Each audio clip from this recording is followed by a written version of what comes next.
家，米娅的22堂线上塔罗课程现在已经全部上架完毕咯，目前有88折的优惠，马上加入，马上学习。你是不是也有这样子的经验呢？买了塔罗牌想自学，却不知道从哪里开始，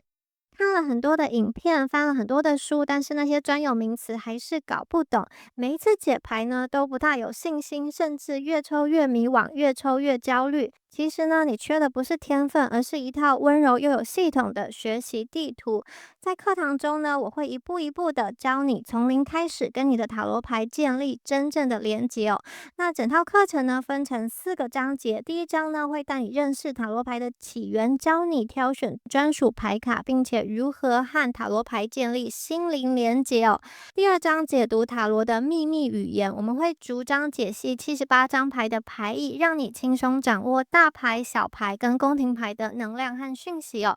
好，第3章呢，我们进入到实战演练的部分啦。好，在这个章节呢，不管是爱情、事业还是人生课题，我们都会用实际的案例带你练习，帮你打下扎实的基础功。好，第4章呢，进入到大家最喜欢的部分了，塔罗牌结合显化法则。好，这个时候呢，塔罗牌不只是答案，更是创造丰盛人生的魔法工具。在课程的最后呢，我们还有一个温柔又有力量的毕业仪式。你会亲手为自己抽出灵魂礼物牌，接收来自宇宙的肯定跟祝福哦。你会发现，这不只是一门课，更是一段自己和内在力量重新连结的旅程哦。好，这门课呢，适合哪些人呢？如果你是完全没有基础，想要从零开始的学员，适合你。如果你已经具备基础，但是想要提升解读能力的占卜爱好者，也很适合你哦。如果你是想要透过塔罗牌探索自己、转化信念、吸引丰盛的人，非常适合你。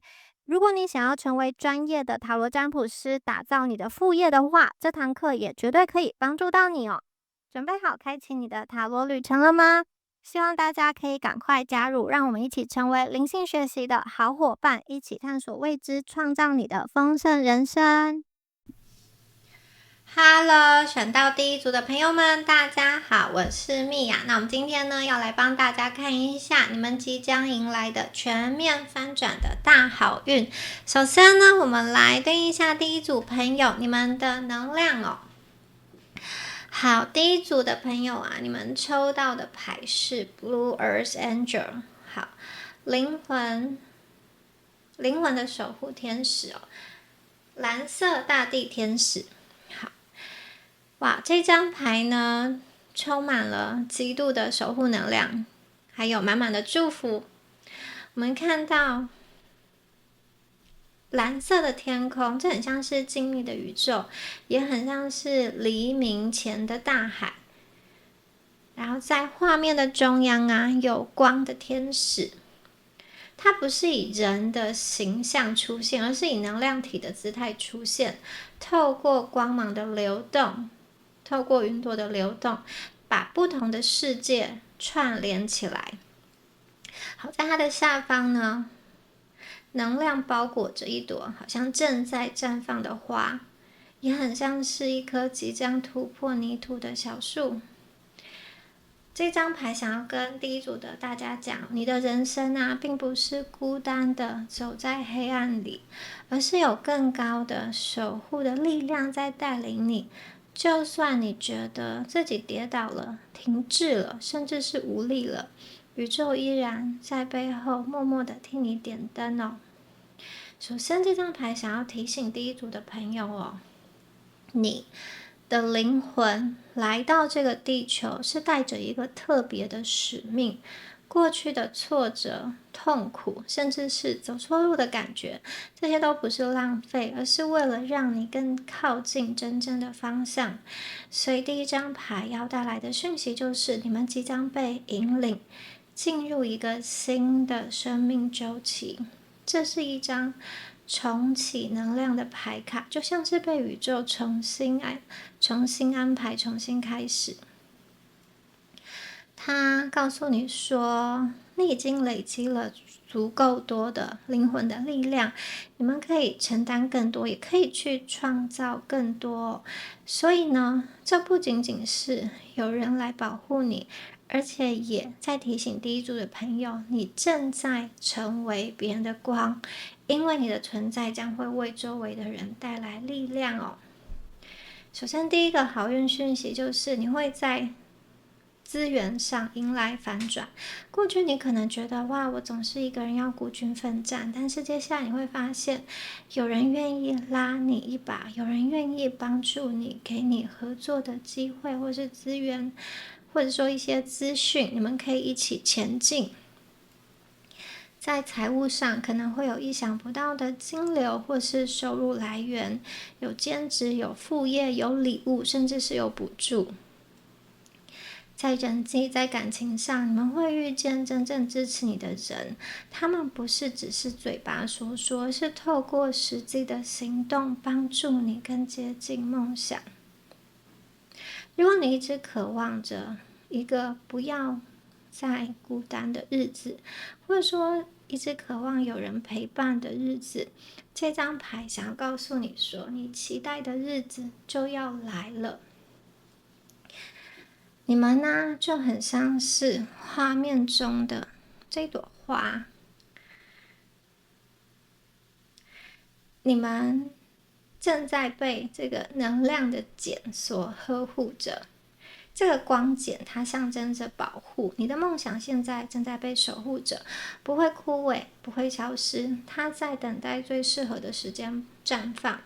所以不要小看自己现在所做的努力，有的时候虽然外表看起来没有什么成果，但其实能量已经在慢慢的累积了。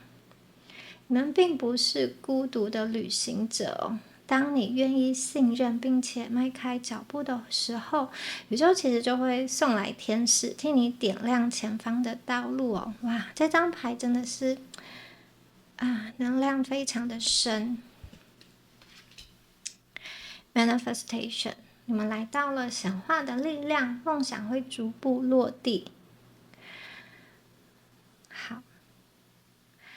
这张牌啊，感觉上像是有一个意念，它从无形慢慢转化成有形。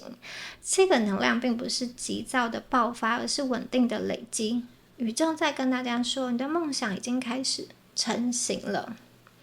所以显化这张牌出现代表说其实第一组的朋友，你们可以开始有能力开始把脑海中的想法、愿景、梦想想要做的事情慢慢的带进到现实的世界中。显化呢，对第一组的朋友来说很像是心意还有行动三者合一的过程。所谓心呢，是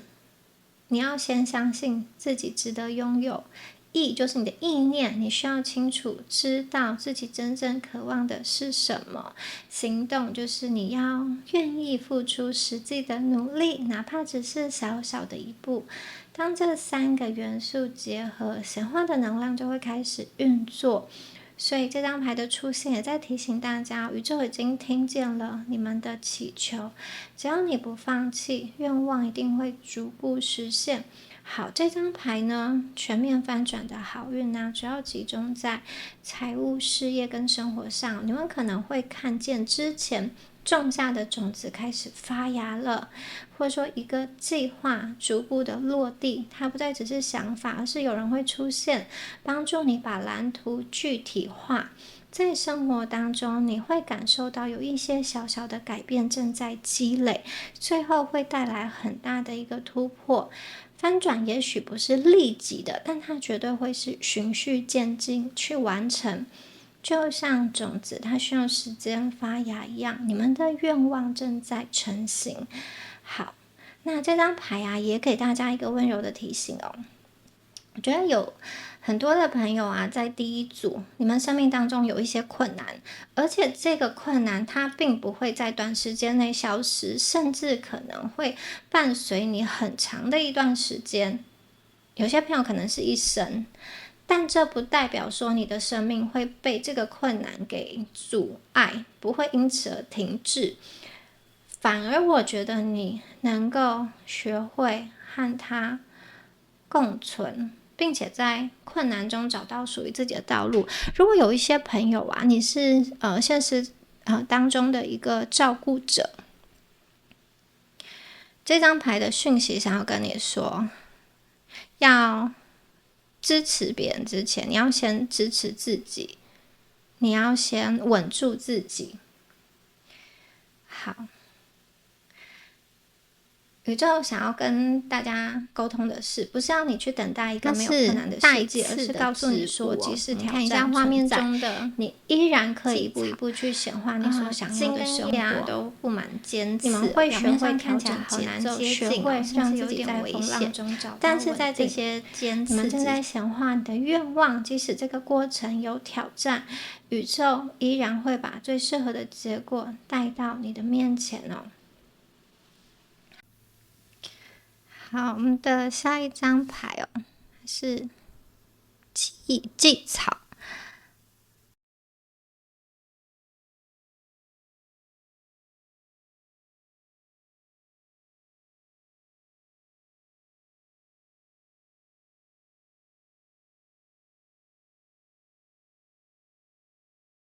它绽放着紫色的花朵，很柔美，很坚定。这个就是祭草的能量。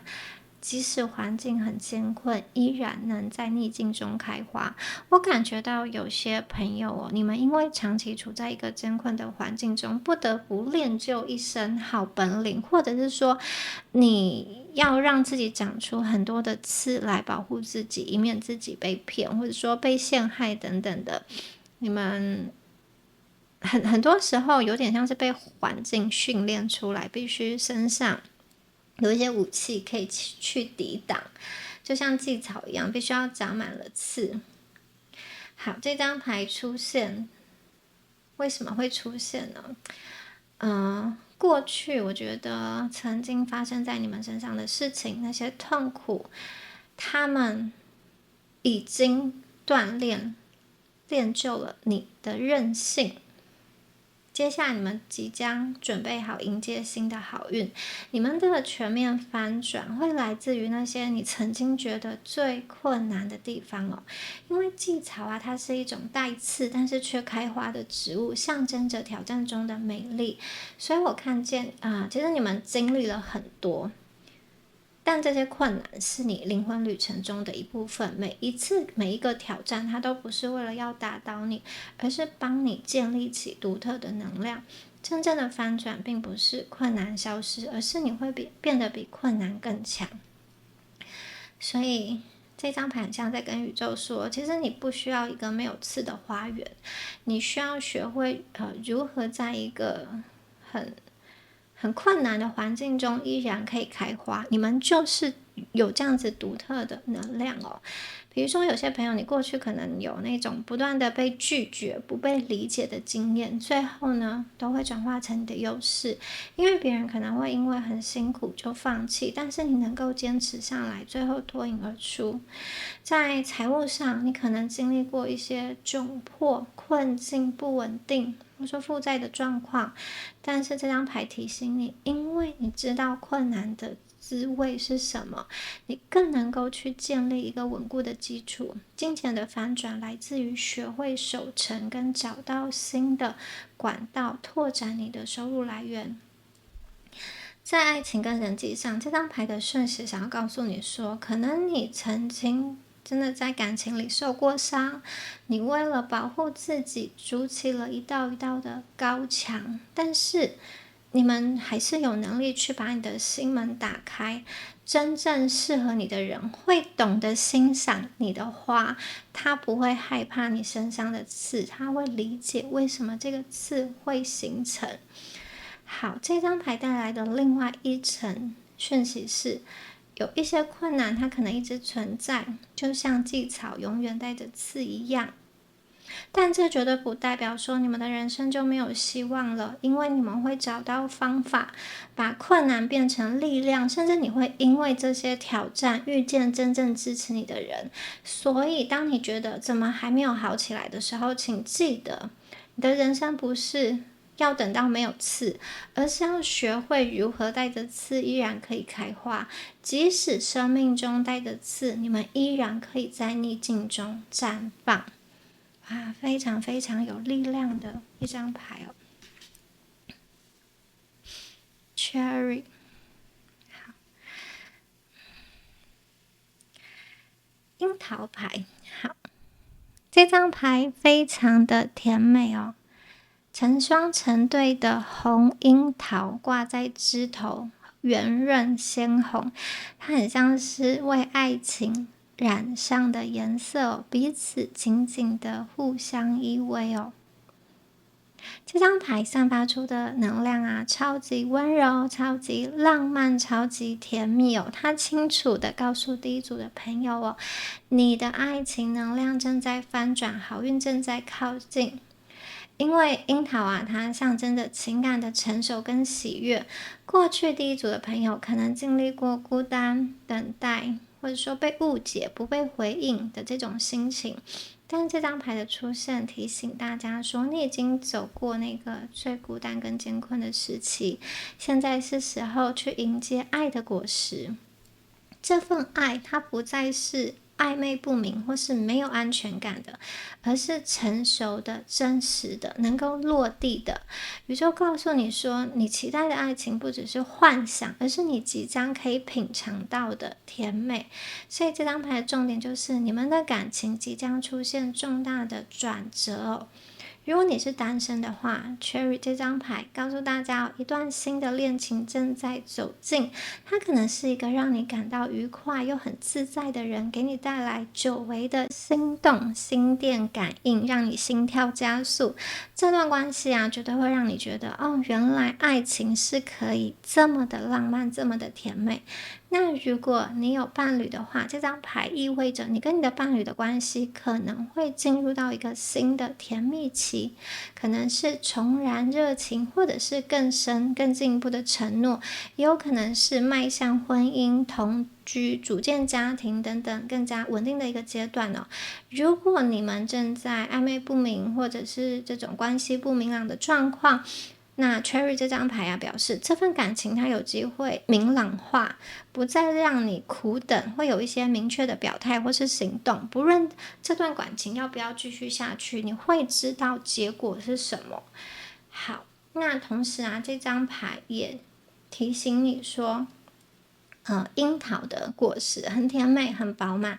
但它需要在成熟的时候勇敢的去摘取。很多时候人们明明渴望爱，但是却因为害怕受伤，或是觉得自己不配得而退缩，不敢去争取。这张牌想要告诉你说，爱情它不会因为你的不完美而消失，它会因为你的真心而靠近。即使生活当中困难依然存在，但是爱它能够带来甜美的时刻。就算挑战，就算低谷，不会完全的消失，你们依然可以拥有一段真诚的爱，陪你一起走过，陪你一起度过。所以第一组的朋友，你可以跟自己说，我准备好接纳爱情的甜美，它正在走向我。好，再来看一下下面的牌哦。好的，接骨木的能量哦。好，这张牌啊，看到一棵苍劲的大树，枝叶茂盛，向外展开，它很像是一把大伞。它能够庇荫站在这棵树底下的人哦。接骨木的枝干是非常粗壮的，而且它带着历史的痕迹，它的根深深的扎在土壤里，象征着世代的传承跟大地的滋养。所以这张牌的能量，它像是一种深厚的稳定跟守护。好，接骨木啊，在古老的传说里，它是被看作是守护之树，同时啊，它也具有疗愈跟保护的力量。所以呢，这张牌想要再一次提醒大家哦，你们并不是孤单的走在人生的道路上，你的背后有祖先的祝福跟世代的智慧在支持你。你生命的翻转不只是个人的努力，而是有一股超越个体的力量正在守护你。你们带着某种传承而来的，也许它是家族的力量，也可能是你灵魂的使命。这张牌提醒你，当你觉得很彷徨、很无助的时候，你可以试着连接起自己的根，那些支持你的人、你的文化、你的灵魂家族。好，接骨木牌呢，它带来的翻转的好运啊，跟支持还有稳定有关哦。在事业上啊，我觉得第一组的朋友，你们会遇到贵人或是这种长辈型的人，给你一些帮助和资源。他们的话语可能很简单，但是却能够点醒你，让你找到新的方向。在财务上啊，这张牌象征着稳定跟累积。你们不必再害怕说我下一步会不会没有未来或没有保障，因为资源会一点一滴的稳固下来，就像树根一样。那在家庭啊，在人际关系上，接骨木也象征着修复跟支持哦。也就是说，你可能会得到来自于家族、朋友，甚至是意想不到的群体、社群的帮助，让你不需要再独自的承担、独自的去面对。好，这张牌想告诉大家，你生命中的困难可能不会立刻消失，因为刚刚说过，刚刚其实一开头连接到，我觉得第一组的朋友可能你们跟某一个困难，或者有些朋友你是疾病，或是有一些症状，或是有一些可能是心理的议题吧，就是共存了好长一段时间哦。那你也知道可能在短时间它不会马上立刻消失，或是有些朋友你是爱情中有一些现实的困难的挑战，也许是距离，就是某一个在你生命中的困难，你知道短时间内不会消失，但是这张牌绝对要提醒你说，你依然可以学会跟其他人连结，还有依靠。有些问题可能会伴随你很久很久，甚至成为你人生中的一部分。但是接骨木这张牌想告诉大家，你不需要一个人去扛起所有的困难。当你愿意寻求支持，你会发现生命中一直有一棵大树，它正在等着庇护你。这是翻转的另外一种形式，它并不是把问题抹去，而是让你在挑战之中仍然可以感觉到爱跟安全感。所以第一组的朋友，你可以跟自己说，你拥有深厚的根基，宇宙跟祖先的守护正在引领你走向稳定。好，再来看一下下面的牌。接下来看一下橡木这张牌哦，橡树，他在讲什么呢？这张牌在讲撑住你的人生骨架，你们会长成你应该有的一个高度哦。我觉得这张牌跟接骨木的能量也蛮对应的。橡树啊，它很厚实，也很壮。它的树干很粗很大，枝叶是向外开展的，所以就很像是一双手啊，它要保护它底下的一切。那大家可以想象，到秋天的时候啊，有些枝头它会结满沉甸甸的橡果。那整张牌传递的能量就是稳定、长久，还有承担哦。橡树啊，在很多古老的文化中被视为圣树，神圣的树，它象征着荣耀、力量跟守护。所以这张牌出现在这边呢，代表说你们的翻转好运，它会落在一个长期稳定的基础上。你们的牌的其实都非常的对应。好，长期稳定的基础，再一次的强调跟提醒哦。所以简单来说呢，我觉得你们的人生啊，会从很像是原本是短跑，慢慢的变成马拉松。它并不是靠一次爆发的好运，而是靠持久的累积，慢慢长出来的底气。这张牌提醒你说啊，慢它其实是一种更高阶的速度，你不需要和别人比较时间表，你有你自己的年轮。每一圈的纹路都是力量的累积。你要做的事情，就是你要把根扎深，枝叶自然会向外伸展，向外展开。好，在现实层面这张牌的翻转讯息很明确，我觉得它会落在事业跟财务的稳固上未来大家可能会遇到长期可以持续的合作的状态，不再只是零星的小案子，或者说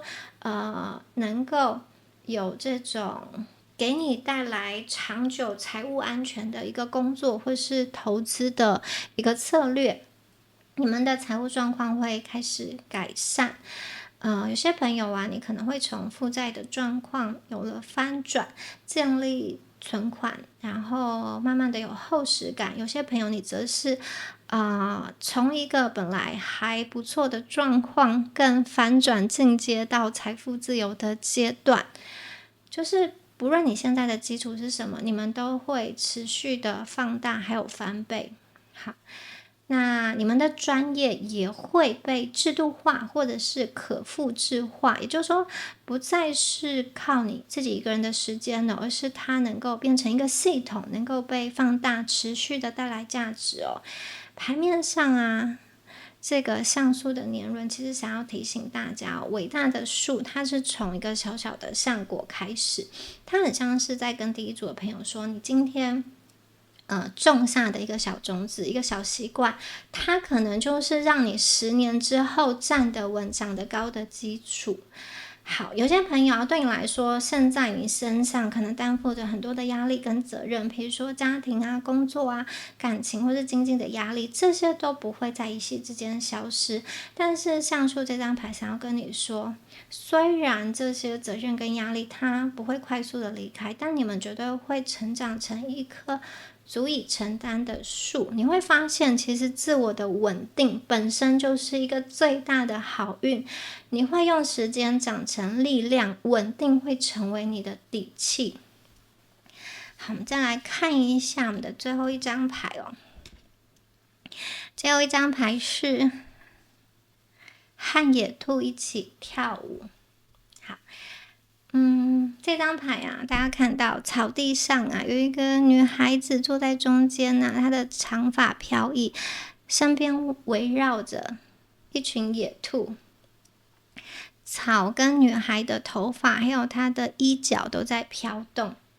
那女人她的手是抬高的，然后整个姿态是非常舒服非常开放的，跟着节奏在跳舞。她周围很多的野兔围绕着她，很像是在跟她一起玩一起跳舞，所以这张牌的能量在流动。野兔本身代表的是灵敏跟生机，野兔它是非常灵活的，它能够在环境改变的时候立刻做出反应。跳舞呢本身是一种身心合一的节奏感，所以这张牌提醒你说，其实你们不需要等到一切准备好才开始，你现在就可以跨出一小步，无论是传一个讯息，投一份履历，发一篇作品，或是找谁聊聊因为一旦开始做，这个能量就串联起来，就动起来了，宇宙就会回应你，贵人跟机会就会被你吸引而来。所以最后这张牌的翻转能量很集中在人气、人际还有行动力上，你会发现你自己更容易被看见，像是人气逐渐升温会有更多的互动或是邀约找上你，你身边也开始聚集一些跟你频率相近的人，一起合作一起玩，做事变得更有动力。那我觉得你的灵感也可能源源不绝的涌现，不会再卡住，而是你一边做的时候一边可以冒出下一步的点子，下一步该往哪里走。还有画面中的这个女人她带动了周遭的气氛，这就是牌面的另外一个讯息我看见你们并不只是完成自己的事情，而是你在做这件事情的时候，你的能量也会影响周遭的人。当你带着热情投入的时候，你身边的气氛也会被你点亮，因为别人会被你吸引，甚至想跟着你走，因为觉得你跳舞的姿态实在太美了。好，所以宇宙想要跟大家讲的是，你们绝对不会被问题拖着跑，而是你可以用自己的节奏去引导整个人生当你觉得这首歌不适合你的时候，你就可以换另外一首歌，在另外一首歌下跟着野兔一起跳舞。所以当你让能量流动起来，世界其实也会以好运来回应你。所以我觉得这组的朋友啊，这张牌很强调的是真的行动上要动起来，肢体上要动起来，不是只有思想很活跃的去想，而是真的动起来，开始做吧。好，以上啊就是选到第一组的朋友啊，恭喜第一组的朋友，你们的所有好运。那最后也提醒大家，米娅的22堂塔罗课程现在已经全部都上架完毕咯。如果你对于灵性探索、显化法则、对于塔罗牌有兴趣的朋友，都欢迎加入这门课程米娅精心录制的课程，希望可以在课程中跟你一起学习，一起成长，一起陪伴。好，我们下次影片见咯，拜拜。Hello， 选到第二组的朋友们，大家好，我是米娅。那我们一起来帮第二组的朋友看一下你们的超级好消息哦。首先呢，第一张牌 Synchrotron。好，这是一个整体能量的启动哦，所以你们的主牌的能量啊，宇宙想要告诉你们，宇宙正在帮你按下一个快转键。如果你觉得之前呢，好像运势比较没有这么的顺，或是说接二连三的失败，宇宙想要告诉你，之前的经验啊、经历啊，都是能量它在蓄积跟蓄压，你现在正在接近一个临界点，然后到了那个临界点之后啊，你只要轻轻一碰，所有的能量就会突破，这个是一个同步加速的能量哦。我们在画面中看到一个小小的人影，在画面的最下方，它很像是站在火山口的边缘，那它的脚边呢，燃着一些橘红色的火光，往上啊是这种螺旋状，然后带着青蓝色的这种能量的柱体直冲星空，周围有一颗一颗的行星在黑蓝色的宇宙中不断的绕行哦，所以很像是全宇宙都在为这股能量去让道。好，这一组的朋友啊，我觉得你们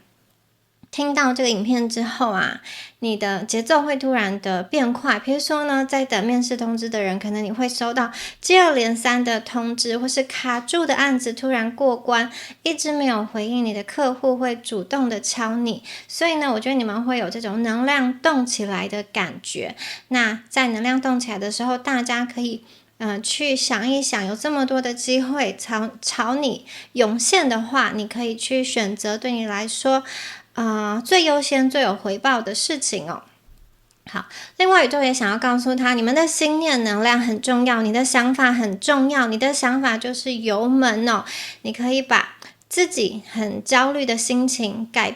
转换成我现在准备好了，你会惊讶的发现哦，很多的同步的巧合开始一一出现，你想到谁就给你来讯，或是说你刚好脑中有这个点子，就遇到需要这个点子的人，你刚好手上有什么样子的就是想法想要去连接，刚好就可以连接到适合的人。好，那在五维的层面中啊，这张牌它很像是灵魂蓝图在推你哦，它不是要你更用力，而是要你更对齐。要怎么对齐呢？很简单哦，就是回到你的身体，回到你的呼吸，回到你最想做的那件事情上。你们现在的时间线正在往上升哦，宇宙想要告诉你说，虽然有一些困难它当下不会马上的消失，但是你绝对会找到与一个这个困难共存的方法。这不是一个妥协，而是呢你学会怎么样子去应对，让这个困难不再限制你，它没有办法去绑住你，去阻拦你想要做的事情。我看见宇宙正在聚合能量，准备帮第二组的朋友的人生进入快转，好运的快转哦，所以它是一个加速的好消息哦。好，Eternity， 我们来到了永恒这张牌哦，它代表了长久的稳定跟扩展。我们看到这张画面也是非常的美哦，中间呢有一颗金色的星球，它很像被琥珀包围，那周围有蓝色、绿色，还有这种金色的光交织成的云带在旋转。然后它很像是有非常多的金色的光点这样子的细沙洒在宇宙中，所以整体的能量是稳定当中带有流动的感觉。好，在现实的世界啊，可能大家过去会觉得哇，我自己努力很久都看不到结果，可能拼命存钱，但是却被一些意外的支出打乱，或者说你觉得自己好的健康状况突然出现了一些乱流，让你没有办法好像好好的去进行原本想要做的事情，就是有一些突如其来的事情发生，也许是你自己的，也许是你家人的，你必须要花很多的时间跟心力去应对。也有一些朋友，你是在感情里付出了很多，但是却没有得到相对应的回报。宇宙想要告诉你说，你所有的这个经历啊，它很像是年轮一样，它是被记录下来，一圈一圈的在扩展。然后宇宙想要提醒你说，这张牌啊，要你放眼未来。你现在的小习惯、小选择、小思想，都会长期的影响你，像是你每一天的治疗，每一天的练习，每一次的自我鼓励，它都会在最后的某一个很关键的时刻开花。在灵魂层面，这张牌代表传承跟灵魂蓝图哦。大家的人生不仅会翻转，这个翻转不仅会影响你们自己，还会影响到你所爱的人，因为你们现在正在为未来去建立基础，不只是自己走得更稳哦，你走得更稳的同时，你身边的人也会因为你而受益。所以宇宙想要告诉你，的努力会化为长久的祝福，而且这个长久的祝福，它是一个持续可以延续的力量。好，我们再来看一下下一张牌是 Diva Magic， 它是花神的魔法，奇迹的通道被打开了。好，我们看到有一朵巨大的玫瑰花，然后它的花的中间啊，这个花形哦，大家仔细看哦，它是一颗蓝色的星球，蓝金色的星球正在发光。花朵的外围啊是云海，还有阳光。远处啊，我们还看到有几朵含苞待放的花，很像是它要轮流的绽放。所以这张牌告诉大家哦，要宣告了，不可思议的好事要靠近第二组的朋友了，可能会有一些意外之喜，临门一脚，突然被看见，或是在审核的过程，你突然被加分，或是有人对你印象很好，什么样子的资料是很对味的，很喜欢，或者说你加进去的这个东西啊，是有助于你一臂之力的，能够突破这个关卡，或者是说某一个你很想要合作的人，他可能会主动找你，有这样子的能量哦。那当你越相信你是值得被宇宙宠爱的同时，你就越会看见一连串的巧合。那大家也可以试着就是每天想一想今天值得感谢的3件事情，或者是说，因为这张牌我觉得它跟美的能量有关的，我觉得大家可以把一些美的元素加入到你的日常生活中，比如说摆鲜花在你最喜欢的地方，或者是说买一些那种让你觉得心情可以很好的这种装点跟装饰的小物，或者是说在你自己的身上佩戴一些比较亮的饰品，或是在你的包包上佩戴一些你觉得是可以提升艺术，可以提升美感，让你整体搭配画龙点睛的感觉的东西。我觉得这组的朋友啊，美啊艺术啊这种气势啊，在接下来也会围绕在你们的生命中，比如说在工作上啊什么样子的呈现的结果是加入了一些美感之后，就有画龙点睛的效果，或者说你做出的这个东西跟别人不一样，为什么？因为有一种好像特殊的这种风格的美感在这个当中。好，在五维的层面啊，这张牌是高维的支持哦。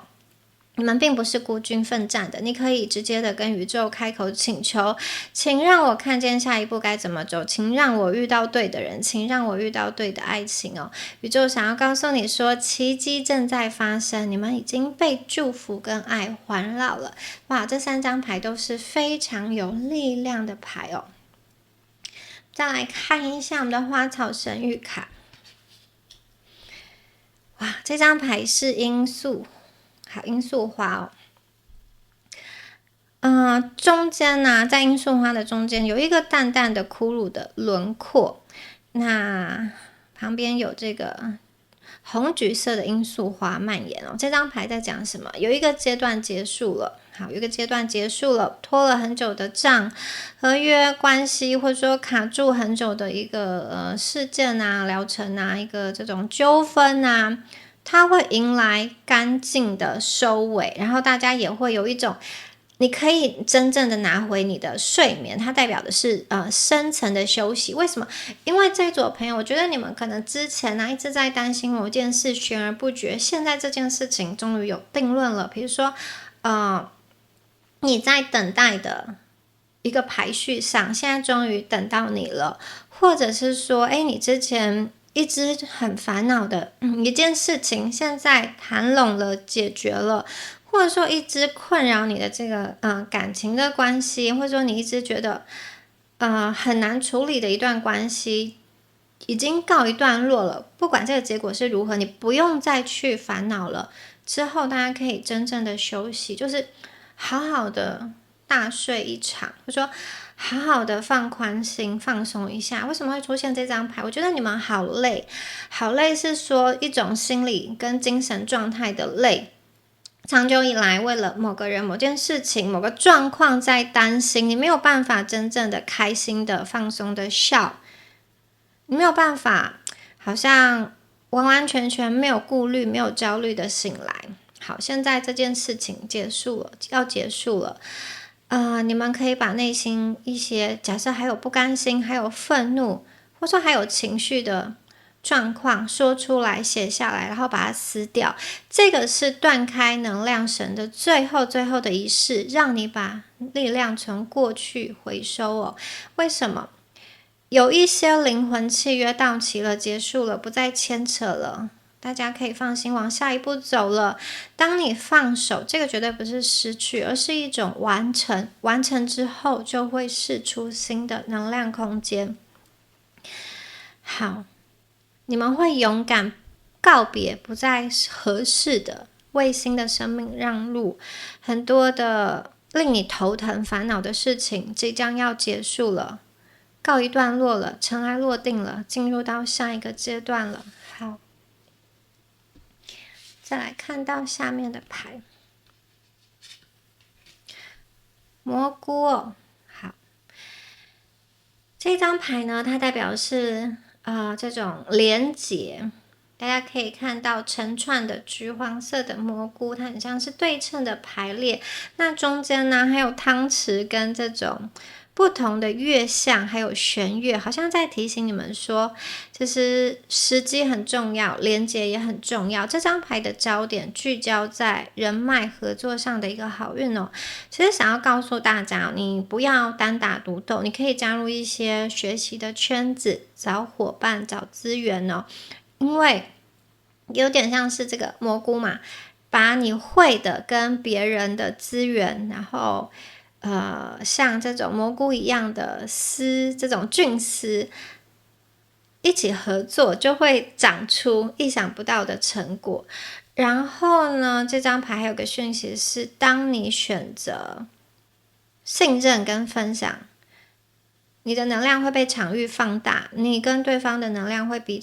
此共振，1+1的效果绝对会大于2。然后刚刚说过，有一些这种灵魂契约，我觉得比较是让你痛苦的、焦虑的、业力的，它要结束了。接下来你们要开启一些新的好的连接哦。其实你和一些灵魂伙伴本来就是约定好，在这一世你们要彼此合作，彼此抬升，就是彼此帮衬，彼此帮忙的。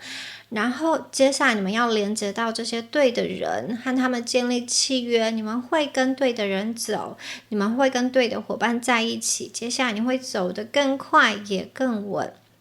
好，你们可以主动的去连接向外扩张，比如说主动的去发出讯息，或者说展现你的成果作品，或是主动的去参加一些连接聚会，或者说主动的去跟别人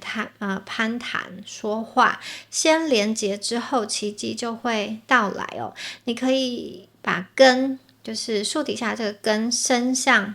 合作的能量全身向彼此，然后就会有好的结果产生。很棒的一张牌。哇，这张牌是曼德拉草，它是保护的能量哦。我们可以看到在紫蓝色的背景中哦，有一株会发光的植物，它长长的根呢，很像是金色丝带在盘绕。那它的这种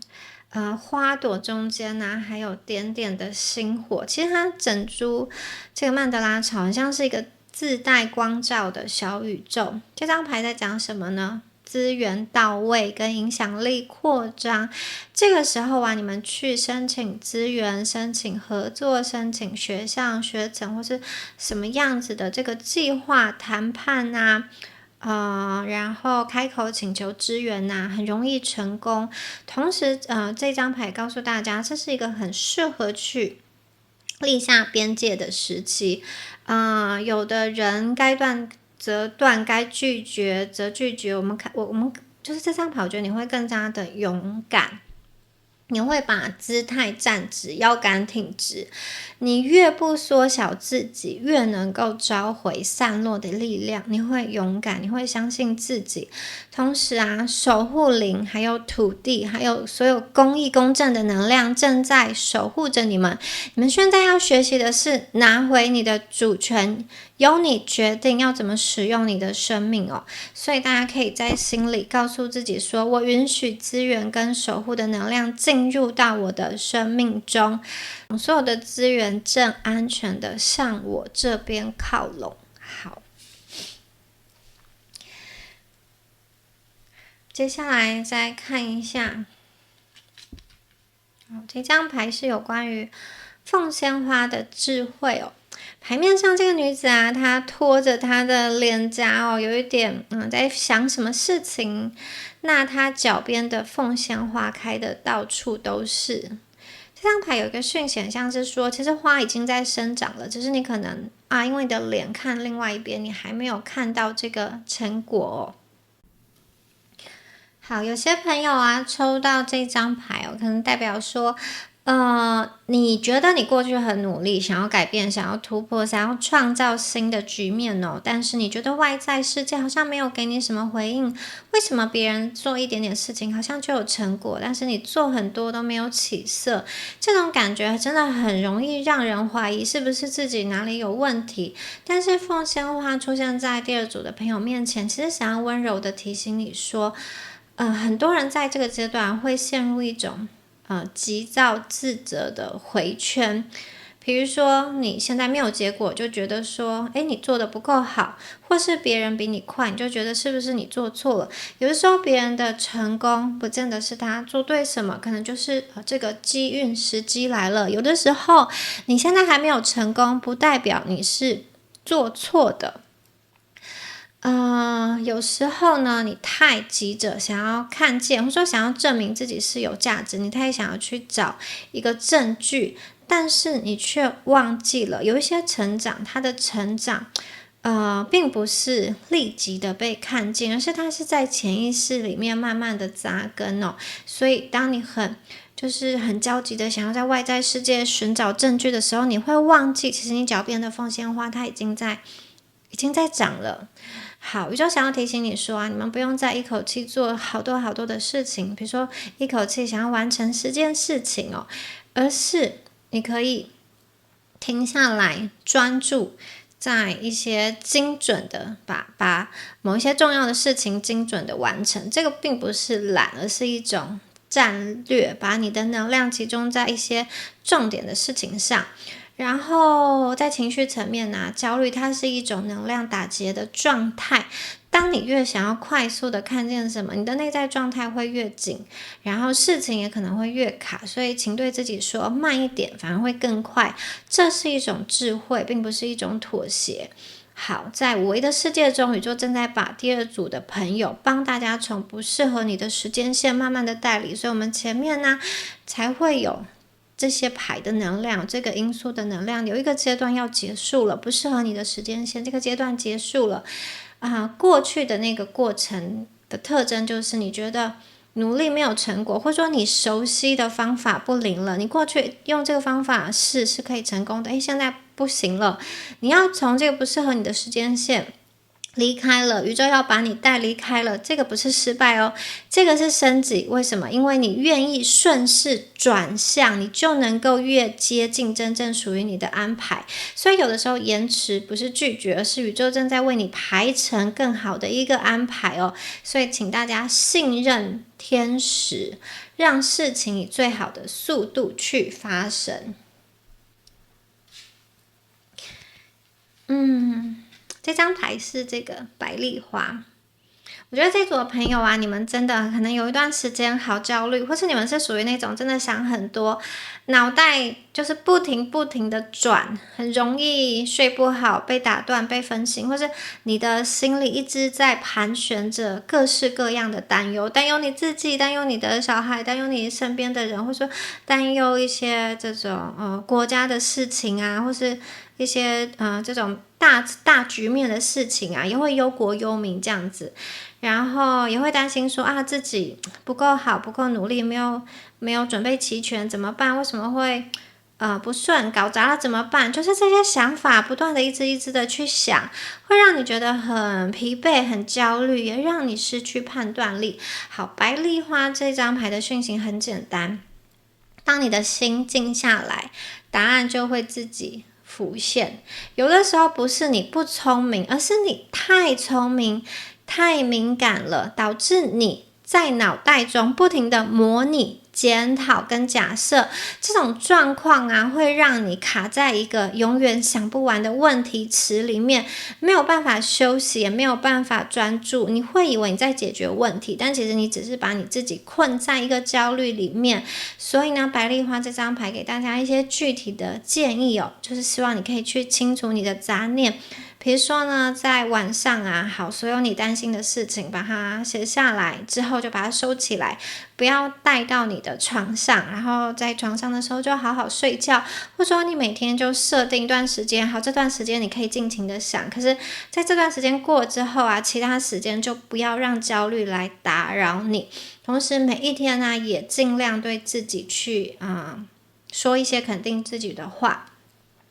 我允许自己休息，我够好了，我一步一步来就好了。好，那如果你又就是脑袋中可能又浮现说那如果我失败了怎么办？那你可以转变成好，那我下一步可以做什么？我可以怎么修正哦？焦虑啊，它并不怕被看见，怕的是说，你对于焦虑什么都不做。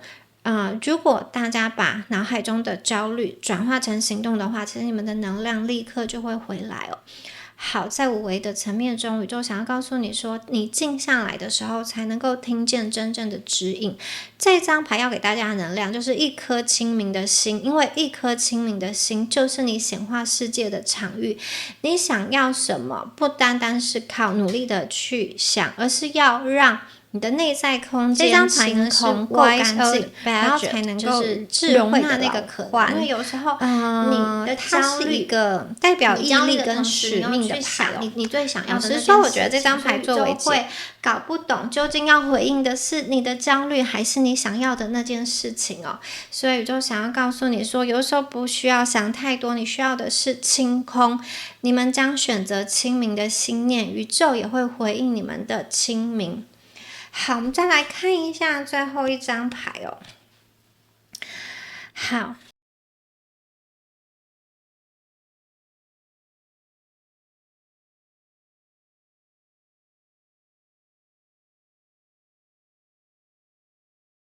我也很棒，因为这张牌一出场啊，我就知道你们是可能过去真的走在一条比较不是这么容易的道路上。有些朋友你可能是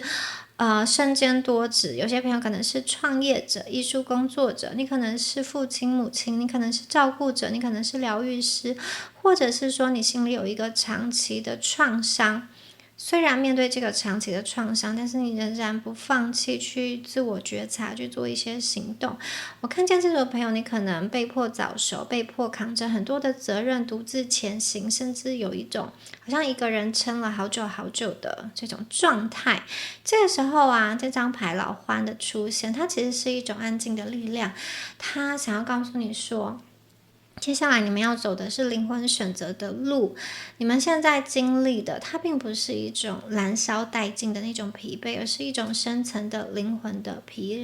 劳。这个通常会发生在你持续的在做一件你相信的事情，但是你一直觉得没有被看见，或是没有得到实际的回报，或者是你觉得这个回报不如你的预期，你并不是不想要坚持，而是想要知道这样子的坚持还要多久，这样子的坚持还值不值得。好，我就想要告诉你说，你们接下来并不是要证明自己有多强，而是要活得很稳，然后把这种大目标拆成每一天你可以完成的小任务，你的这种节奏感跟信心会带你穿越一切的困难。接下来大家要把注意力收回来，专注在你最想要去的那个方向。当你只看这个方向的时候，全场域都会帮助你清出一条路。聚焦就是第二组朋友最大的魔法。你们现在并不是在拖着一个问题前进，而是我看见你们带着伤，但是依然选择成为发光的人。这是使命的重量，但你不要一个人去承担。有些挑战它可能会还持续一段时间，但是你不再是他的受害者。刚刚说过，那个旧的阶段，宇宙要把你们带离旧的时间线，你已经不再是他的受害者，你是带着他一起发光的人。我看见你们温柔坚定的前进，宇宙会为大家开路。好哇，这组的讯息我觉得很有智慧，也很深沉哦。恭喜选到第二组的朋友哦。那最后也提醒大家，米娅的塔罗课程现在已经完全的上架完毕哦。如果你对于灵性探索、塔罗牌学习或是显化法则有兴趣的朋友，都可以一起加入。特别是我觉得第二组有很多你们可能是光之工作者、疗愈者，或者说你自己其实内在也需要被疗愈，很欢迎加入这堂课，我们可以一起学习、一起探索。好，那我们下支影片见咯，拜拜。Hello， 选到第三组的朋友们，大家好，我是蜜雅。那我们今天呢，一起来帮第三组的朋友看一下你们全面翻转的好运哦。首先呢，来看一下你们的验证牌哦。这张牌呢是月初进化。好，看一下这张牌的画面的中间是一轮满月，看起来明亮而且很饱满。底下呢是一个三角形的金字塔，而且它是七彩的金字塔，彩虹的金字塔哦。这个金字塔把天地之间的能量串联起来，旁边呢有绿叶，还有石头神像的守护者。在守护什么呢？守护着大家即将要经历的进化的这个过程哦。好，满月呢在这边呢，它代表了完成跟释放，金字塔则象征着能量的集中跟转化。那彩虹的光芒，它则是把黑暗化成光明的力量。所以我觉得这张牌的讯息非常的明确。第三组的朋友，我觉得你们正在经历一个释放跟清理的阶段。好，在生活当中啊，你可能常常觉得最近很疲劳疲倦，或有很多事情啊压在你身上，你觉得是喘不过气透不过气的，想要断舍离，想要把一些负担清掉。比如说在人际关系中，你过去总是压抑自己去迎合别人，或者说在生活当中责任一件一件的叠加上来，让你没有办法喘息。你们心中真的已经开始有想要把那些不属于自己的责任丢掉了，不管是东西或者是人际的牵扯或是情感。好，同时啊，我也看见你们的心正在学会分辨什么真的是你的，你需要留下需要拥有的，什么东西其实可以放下。很多时候你以为自己放不下，其实只是害怕失去控制。那现在啊，你们的灵魂真的已经准备好了，准备好把旧的能量交还给宇宙。进化呢，在五维的层面也象征着生平，所以它是一个灵魂更新的过程。它很像是删掉旧程式，换一个更干净、更纯粹的版本。也就是说啊，为什么第三组的朋友可能会觉得很累，或是特别想整理？因为宇宙正在帮你腾出空间，为新的祝福铺路。我看到你们正在释放旧有的能量哦。下一张牌是共识性哦，好，看一下这张牌，画面中是一个巨大的时钟，叠合着月亮的盈亏变化。前方有一个人，他站在沙漠里，抬头仰望这个宇宙的时钟。这张牌在讲什么呢？第三组的朋友，你们的人生步伐正在跟宇宙的节奏同步。你可能会觉得，过去会觉得说啊，好像总是慢半拍，或者说你拼命存钱，但是却有一些意外的支出打乱了你的计划，或是有些朋友啊，可能你在感情中跟一个人啊，就是有这种不同步的一个频率。比如说你喜欢他的时候呢，他没有注意到，他注意到你的时候呢，你却已经好像有了其他的事情要忙，就是有这种追跟逃的现象。有些朋友常常会有在感情中的不同步，或者说在工作中的不同步。为什么我努力工作没有升迁，没有回报？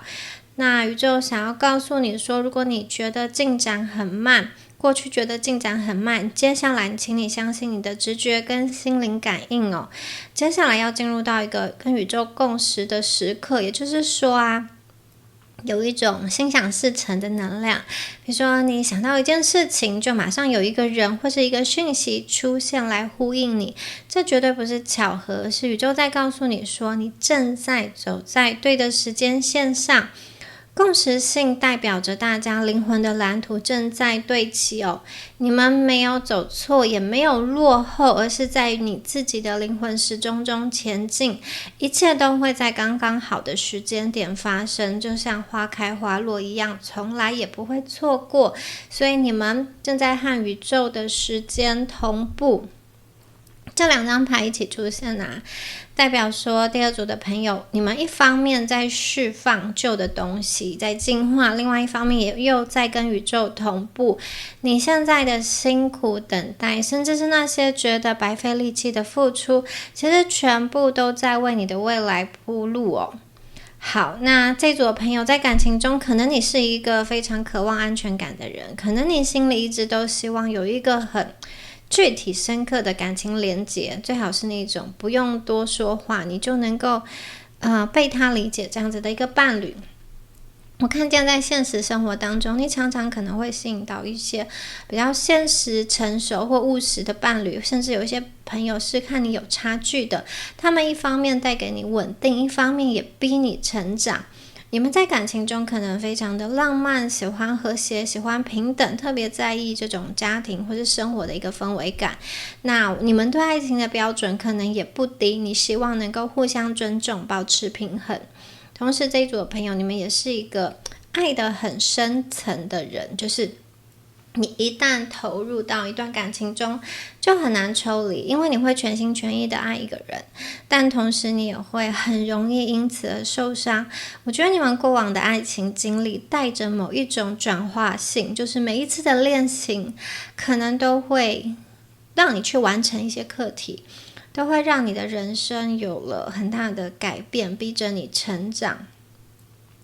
你们可能特别容易被那些有抱负、有责任感、有理想，或是在事业上有成就的人吸引，或者是有些对象很像是老师或是引导者的角色一样进入到你们的生命中。这样子的感情的连结可能不是单纯的甜蜜的浪漫的角色，而是你们灵魂选择要去经历的课题。你的灵魂要经历什么课题呢？就是如何在依赖跟独立之间找到一个平衡哦。所以这一组的朋友啊，我觉得你们的灵魂课题就是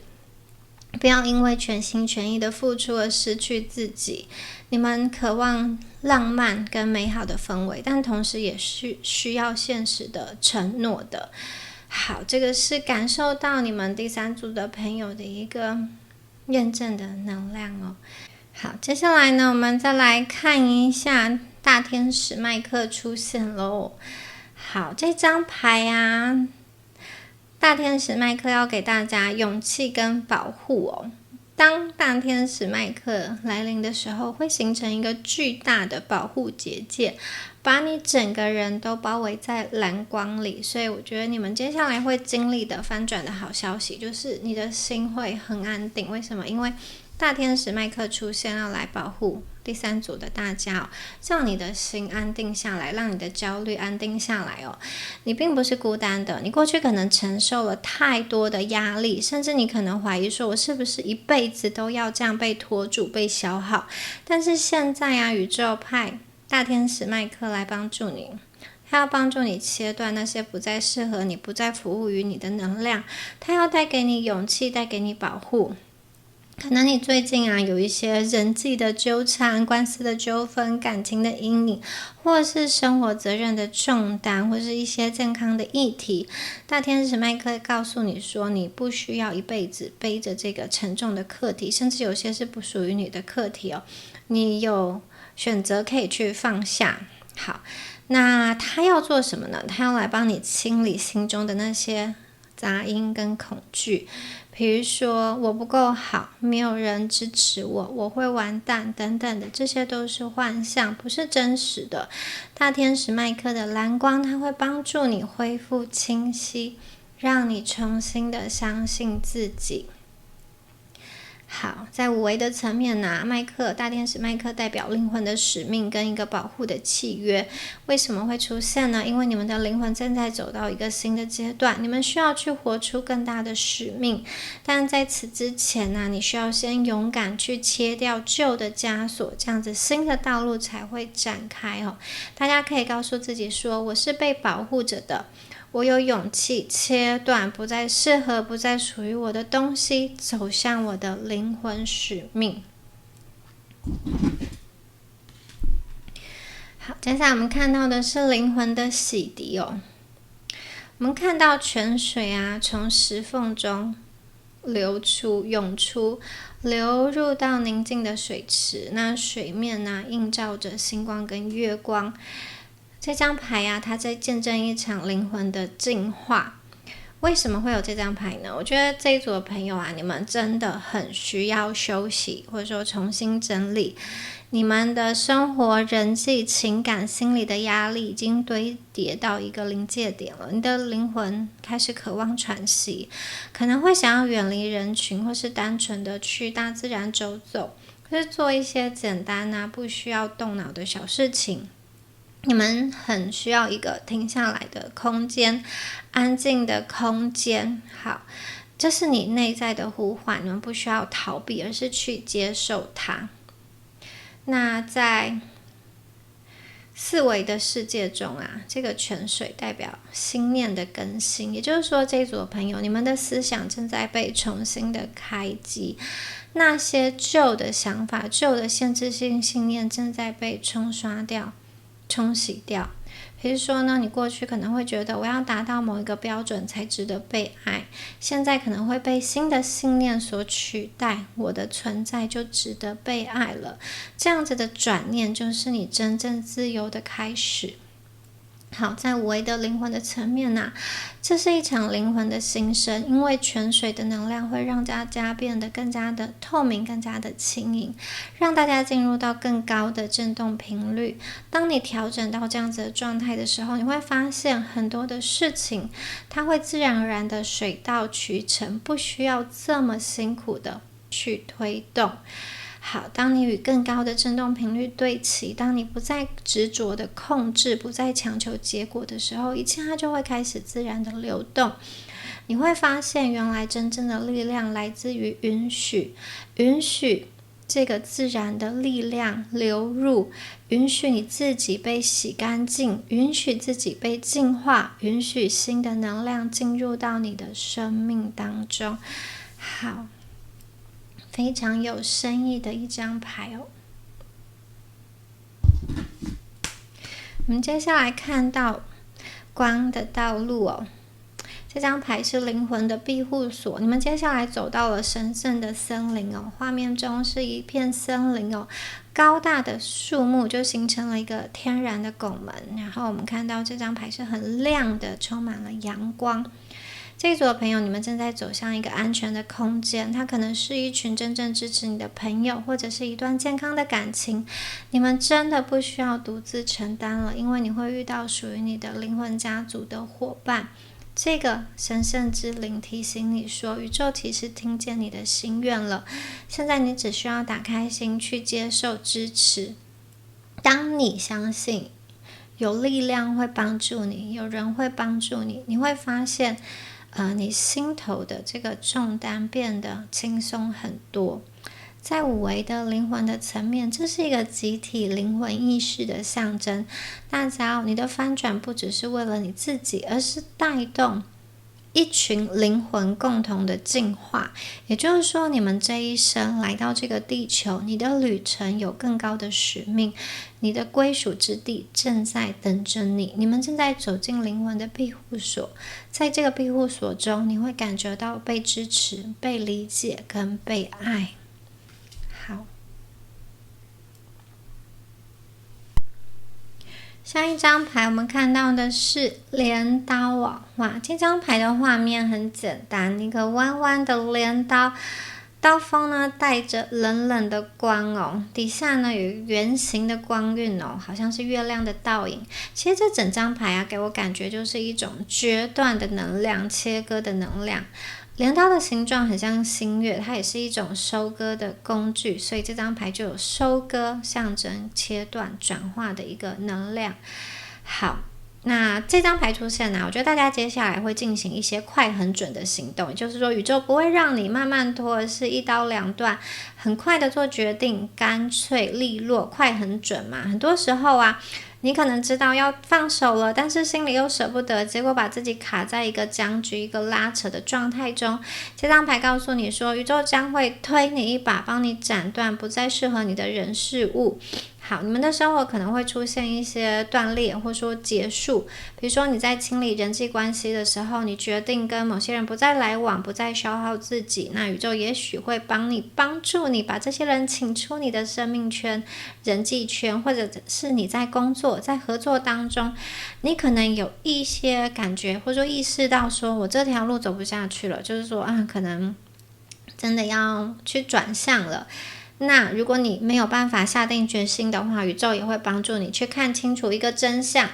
在感情中，有些朋友你可能很早以前就知道有一段关系它是没有结果的，但是可能真正的转折点，或是下定决心，或是这种下定决心的断舍离跟割舍，会是最近才出现。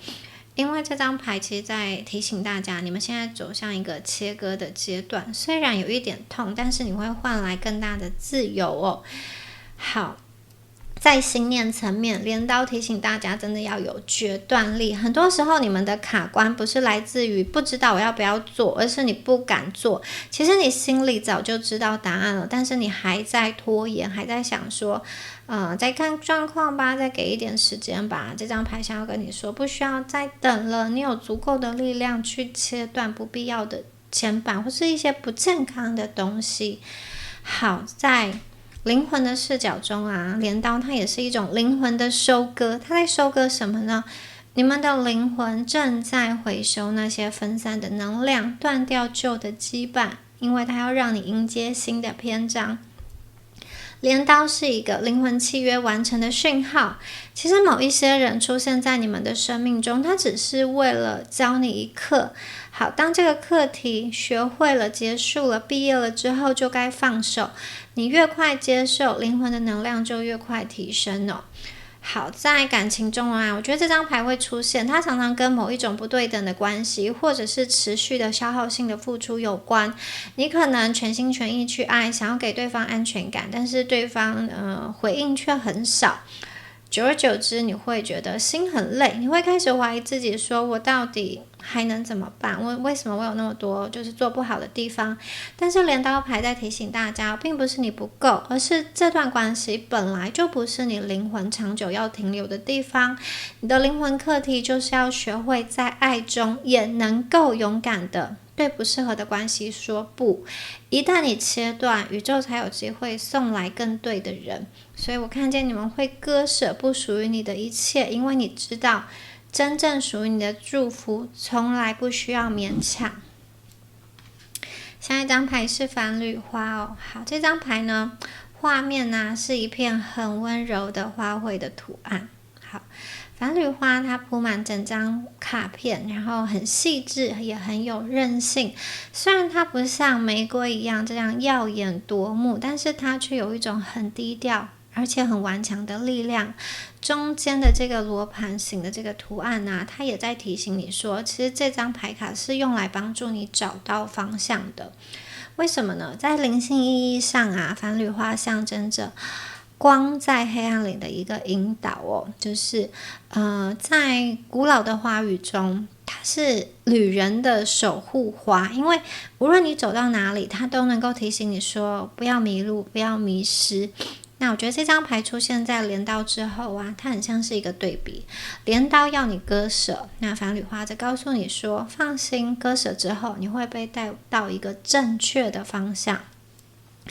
这张牌呢，常常会出现在你感觉到很迷茫的时候，比如说你刚结束一段关系，转换工作，或是内心已经经历了某一种割舍，你可能会想说，好，那我下一步该怎么办？接下来我该怎么办？繁缕花在这里想要提醒你说，你不需要急着找到答案，你现在的阶段就是在学会跟随直觉，让生活的新的路径慢慢的去展开，就很像是旅人他在黑暗中走路，他可能不会一下子就看到远方，但是他有一盏灯，他可以照亮眼前脚下的路，而且星星跟花都会替你指引方向。好，在四维的世界中，心念能量心念的这个层面哦，繁缕花告诉你说，你们最近哦，直觉还有你的灵感会变得特别特别的敏锐，你可能常常会突然的想到某个人，这个人就出现了，或者是说你心里刚刚许了一个愿望，就会有小小的呼应。这些都不是巧合，而是宇宙在给你方向的提示。所以第三组的朋友，你们要做的不是怀疑，而是去接收，然后勇敢跨出你的步伐。那在灵魂的层面呢，繁缕花象征的是信任你灵魂的蓝图。为什么呢？它要你明白，你们真的没有迷路，你们并没有迷路。即使在你感觉最混乱的时候，你的灵魂依然清楚的知道自己要去哪里。你们正在被温柔的能量照顾着，所以你这趟旅程绝对不是孤单的。宇宙想要告诉你说，灵魂暗夜它不会是永恒的，你很快就会看到光。这张牌有疗愈跟引导的能量。很多朋友，你可能结束了一个关系，或是你跟某个人告别，或是一个就是你付出很久的努力经营的一个东西哦，那你可能心里有一种失落，或者有一种无奈。这个失落是你曾经全心全意的去爱、去付出、去努力，但是却换来失望。你的心可能现在带着伤口，但是繁缕花要你知道，这个伤口未来会成为引导你的光，因为它会让你学会分辨，或者说它会让你知道谁才是能够真正给你平等跟尊重的人，或是什么样子的道路跟方向才是适合你的。未来的你啊，会在感情中更清楚知道自己要的是什么，也更能够知道要怎么去保护自己。你们正在被引导，即使在黑暗中，你们的灵魂也清楚的知道要去哪里，所以不要害怕。我们看一下下一张牌哦，是落叶松。好，这一张牌呢，画面中有一个穿着紫色衣服的女孩子，她手啊好像在拖着她的脸颊，她正在思考哦。好，他有一点点不确定性，他在想一些东西。那他的周围围绕着松树的树枝，还有松果，象征着力量跟成长。落叶松啊，它是一种特别的树，它不像一般的针叶树常年翠绿，而是它会在冬天落叶，春天再重新的萌芽，因为它懂得休息跟重来，象征着整个自然循环中的自信跟更新哦。接下来这组的朋友，我看见你们会信任自己，并且勇敢表达你的想法哦。自信它可能不是天生就有的，但是它绝对会在一次一次的尝试、一次一次的失败之后，慢慢的培养出来。第三组的朋友啊，我觉得你们常常会有这种时候，就是你明明有能力，但是你却低估自己，或者说你在工作中有很多的想法却不敢提出来，或者是在感情中，有些朋友你习惯把自己放得很小，缩得很小，害怕表达需求。好，那落叶松在这边想要告诉大家哦，你们的价值从来都不是别人给的，而是你自己要站出来，要承认你的价值，要展现，要信任自己。好，在四维的世界中啊，这张牌会帮助大家清理一些限制性的信念，就是你首先会注意到你有哪一些限制性的信念，比如说呢，你常常会不会有一些小声音告诉你说我不够好，我不够漂亮，我可能会失败，别人一定比我强，这些念头都不是事实，它只是一个旧的能量在拉你后腿。现在你们会用新的信念去取代它，比方说我是够好的，我是值得的，虽然我过去失败，但我接下来是会成功的。好，在五维的灵魂层面中，落叶松象征着大家即将走到一条自我实现的道路。为什么？你的灵魂知道，你这一生要学会一个很重要的课题，就是你要让自己站在阳光之下，你要让自己的才华、特质跟爱都能够被展现、被看见。这个并不是只是为了你自己，而是为了让你可以把光带给更多的人。所以你们的灵魂呢，过去会安排一些必须要勇敢挑战、勇敢完成的课题，因为这个课题会让你自己慢慢的突破，让你自己最终可以把自己的所有的美好展现在光之下。好，那在感情中啊，我觉得这张牌常常有一种就是你们会在感情里缺乏自信，或是说在关系中委屈自己，或者说你愿意去配合对方的一切，但是心里又常常的在担心烦恼一些什么。好，我就想要告诉你说，真正的伴侣他并不是你压抑自己去换来的，而是当你站出来勇敢的表达自己，呈现自己，依然选择爱你的人。所以不要害怕展现出真实的自己，即使当中有一些粗糙跟不完美的地方，都不要害怕，因为你值得被平等、被尊重的爱。你要相信自己，勇敢的表达真实的你自己是值得被爱的。我们看一下最后一张牌哦。好，Rock Water 盐水哦，岩石之水。在画面中，大家看到一个金发的女子，松松软软的躺在床上感觉可能刚睡醒，很慵懒的样子。那它的下方啊是流动的溪水，水绕过岩石，虽然有阻碍，但是水依然能够找到它自己的出路。这张牌最后一张牌的意象非常的清晰，非常的明显，坚毅的石头跟柔软的水形成一个强烈的对比哦。好，这张牌其实象征着你们要放下一些固有的僵化的思维，放下一些僵硬，学会柔软。因为水它永远不和石头去硬碰硬嘛，它能够找到自己的方式去流动。它提醒你说，真正的力量不是在于控制一切，而是懂得顺应，在顺应中保持前进。就像水，它会学会在石缝中前进，石头不会阻挡它，它也没有要和石头硬碰硬。那在生活当中啊，我觉得这张牌啊会出现，代表说可能第三组的朋友，你可能就是有一种完美主义啦，就是对自己要求太高，或者是说你现在正在给自己设立一些过多的规范，过多的你要去完成的事情哦。比如说我一定要把这个完成，我一定要做得最好，我不能出错。于是你可能把自己压得很紧很紧，常常会觉得很疲惫。那盐水这张牌提醒大家不要再对自己这么的苛刻，允许自己放松，允许生活中有不完美的存在。好，在思维的层面宇宙想要大家检视一些内在的僵化的信念，比如说你会不会有这样子的想法，我必须先达成什么样子的成就，拥有什么我才有资格快乐，或者说爱情一定要符合什么样子的模样才是幸福，我一定要拥有什么样的东西才算成功。这些想法可能会让你的心灵像石头一样坚硬或者说僵硬，但是水的能量在提醒大家快乐不需要等到某一个完美的时刻，而是在当下就能够感受到。在五维的世界中盐水它是一种灵魂的柔软度，大家的灵魂其实是可以很柔软的。你们人生的功课之一就是学会在某一种僵化的规则跟规范之间去寻找自由，在规则跟自由之间找到一个平衡。你们并不是来这个地球上去扮演或者说去